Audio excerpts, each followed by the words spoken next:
c'est un grand pas en avant. Moi, écoute, je m'imaginais pas qu'on pourrait aller chercher une pièce comme ça pour ajouter à l'alignement.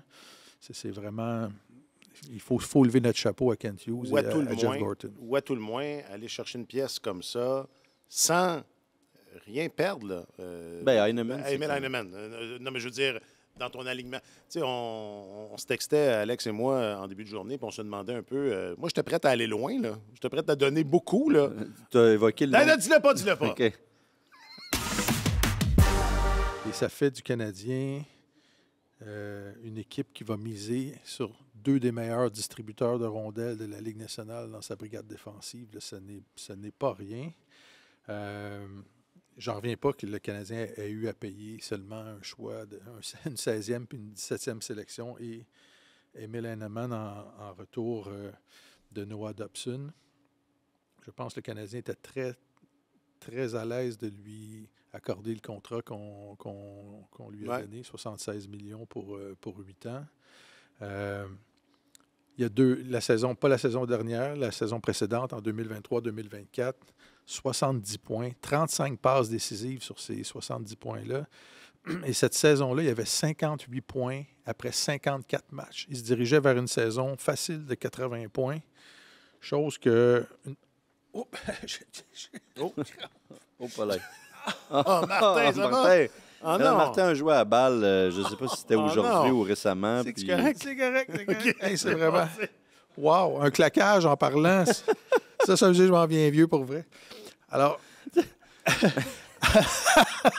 c'est l'excitation, pas c'est l'excitation que tu faisais. Là. Mais c'est ça, Dobson, cette saison-là, en 2023-2024, s'en allait vers une saison de 80 points. Dans les 20 dernières années, il y a juste une poignée de défenseurs qui ont réussi à faire ça. Il y a Erik Karlsson, Roman Josi, Cale Makar, Quinn Hughes, Victor Edmond, Zach Werenski, Brent Burns, Evan Bouchard, Niklas Lidstrom. Il est arrivé quelque chose cette saison-là. Au mois de février, les Islanders jouaient un match en plein air contre les Rangers au stade des Mets de New York. Et Dobson avait 3 passes dans ce match-là. C'était une des étoiles du match. Et quand la prolongation a commencé, le pointage était 5-5 en prolongation. Et dès le début... C'est-tu la gaffe, la passe à Panarin? Oui. Dès la mise au jeu initiale, Dobson avait la rondelle en territoire défensif. Il a tenté une passe soulevée, un peu nonchalante, que Artemi Panarin a interceptée, puis il a marqué tout de suite après 10 secondes en prolongation. Et après, il s'est passé quelque chose, visiblement, parce qu'après ça, Dobson n'a pas été le même joueur. Il a récolté seulement 12 points dans les 25 derniers matchs de la saison. Il y a eu un différentiel de moins 6, alors qu'il était plus 20 auparavant.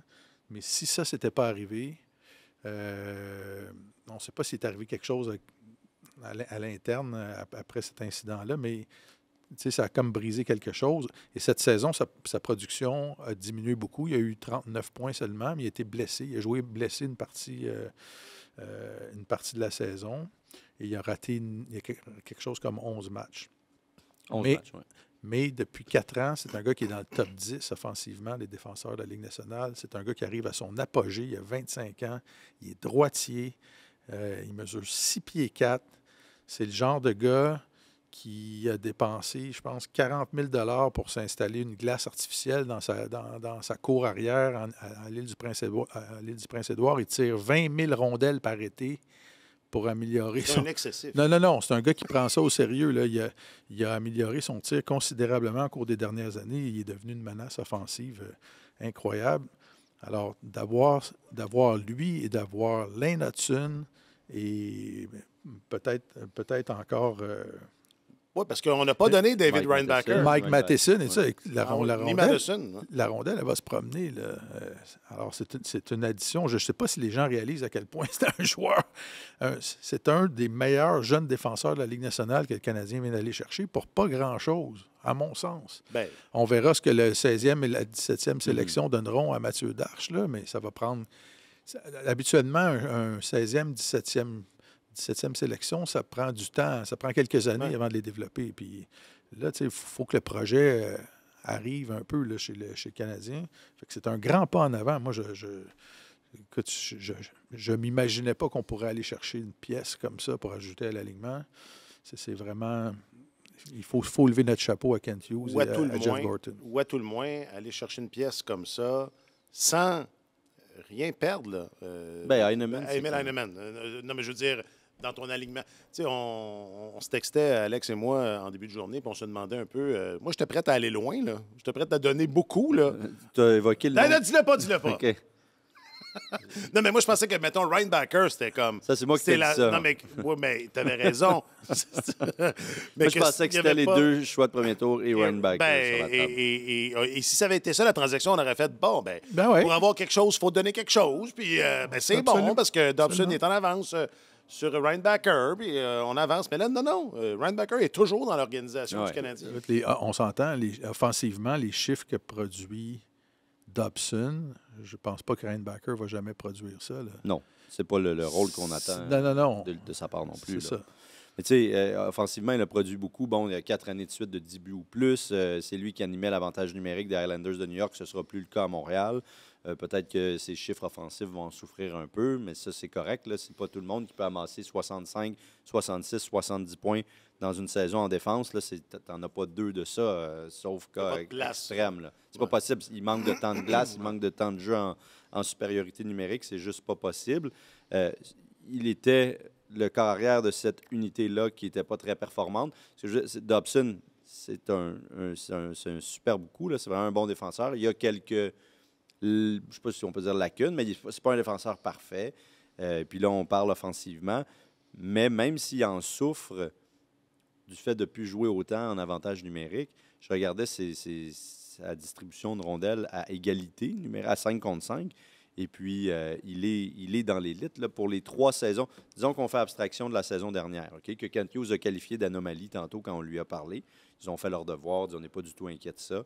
Quand même amassé 39 points en 71 matchs, là, ce qui est un rythme de 45-46 environ, dans une saison où rien n'allait pour les Highlanders. Puis, il y avait conflit entre Dobson et l'équipe en général, je pense. Ou en tout cas, c'était pas la plus belle entente, mais malgré tout, à 5 contre 5, disons, on fait abstraction de cette saison-là. Dans les 3 saisons précédentes, à 22, 23, 24 ans, Dobson est 5e pour le nombre de passes décisives. Parce que, tu sais, on avait évoqué ça. Oui. Je me rappelle que tu m'avais dit, il me semble que son rendement était très élevé à ce niveau-là. Puis, on rappelle la difficulté de fournir ce talent-là qui est particulièrement rare dans la Ligue nationale, d'être en mesure de fournir des passes décisives. C'est le 5e défenseur de toute la Ligue nationale en termes de nombre de passes décisives réussies dans les saisons de 2022 à 2024. Là, okay? Il y en a 40. Et devant lui, c'est Roman Josi, Eric Carlson, Josh Morrissey et Morgan Riley, tout simplement. Donc, sa contribution à 5 contre 5 a été très importante aussi par le passé et pas si mauvaise que ça cette année. Là où on va souhaiter voir une amélioration, c'est certainement dans son jeu défensif. Oui, il mesure 6 pieds 4, un peu plus de 200 livres. Ce n'est pas un défenseur physique du tout. C'est pas un gars qui distribue des mises en échec, mais ça reste qu'il n'est pas facile à tasser, on s'entend. Là. C'est plus un gars qui défend par la qualité de son agilité sur patin, son intelligence du jeu, sa lecture du jeu, son bâton, j'ai juste le mot en anglais, mais son reach, là, Sa portée. sa portée. Il est tard.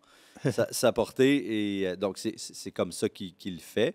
Il y a encore quelques lacunes à ce niveau-là. C'est pas parfait, mais un défenseur continue de s'améliorer à ce chapitre, souvent jusqu'à à l'orée de la trentaine. Fin de la vingtaine, début de la trentaine. Fin de la vingtaine, début de trentaine. Alors, on ne l'appellera pas un projet, on s'entend, mais il y a encore à projeter. Ouais, il y a des trucs qu'on peut projeter. Il a bloqué 623 tirs dans les 4 dernières saisons. Ça le place dans les 30 meilleurs défenseurs de la Ligue nationale. Puis chez les Canadiens, chez les défenseurs qui portaient les couleurs du Canadien la saison dernière, il y en a juste un qui a bloqué plus de tirs dans les 4 dernières saisons que Noah Dobson, c'est David Savard. Fait que, tu sais, c'est vrai que c'est pas un gars physique là, qui va laminer des gars présence après présence, mais c'est quand même un gros gaillard qui se déplace. C'est un gars difficile à laminer aussi oui. pour les mais attaquants ça se peut que adverses. son rôle change un peu parce que ce ne sera plus lui le corps arrière en avantage numérique et probablement qu'on va vouloir lui donner certaines, tu as évoqué David Savard, qu'on va vouloir lui donner certaines des minutes de David Savard et même qu'il prenne du temps en désavantage, ce qu'il n'a peu fait. Là. Ouais. C'était pas un régulier en désavantage. dans la Et Ligue on va nationale. pouvoir lui donner la deuxième unité, là, parce que c'est quand même un gars qui est capable de la faire. Ah oui, de en la faire avantage bouger. numérique, Oui, ça, oui. c'est sûr, oui. Fait que- Si Lane Hudson joue 1 minute 30 à chaque fois. Et il n'y a rien qui garantit. Lane Hudson, c'est bon de lui concéder ce travail-là, là, de corps arrière, il l'a mérité. Mais il faut tenir compte qu'avec son gabarit, tout ça, ça peut arriver aussi au cours de sa carrière, qu'il soit blessé ou qu'il ne soit pas capable de jouer. Là. Fait que c'est bon d'avoir quelques défenseurs qui sont capables de jouer ce rôle-là. D'autres ressources.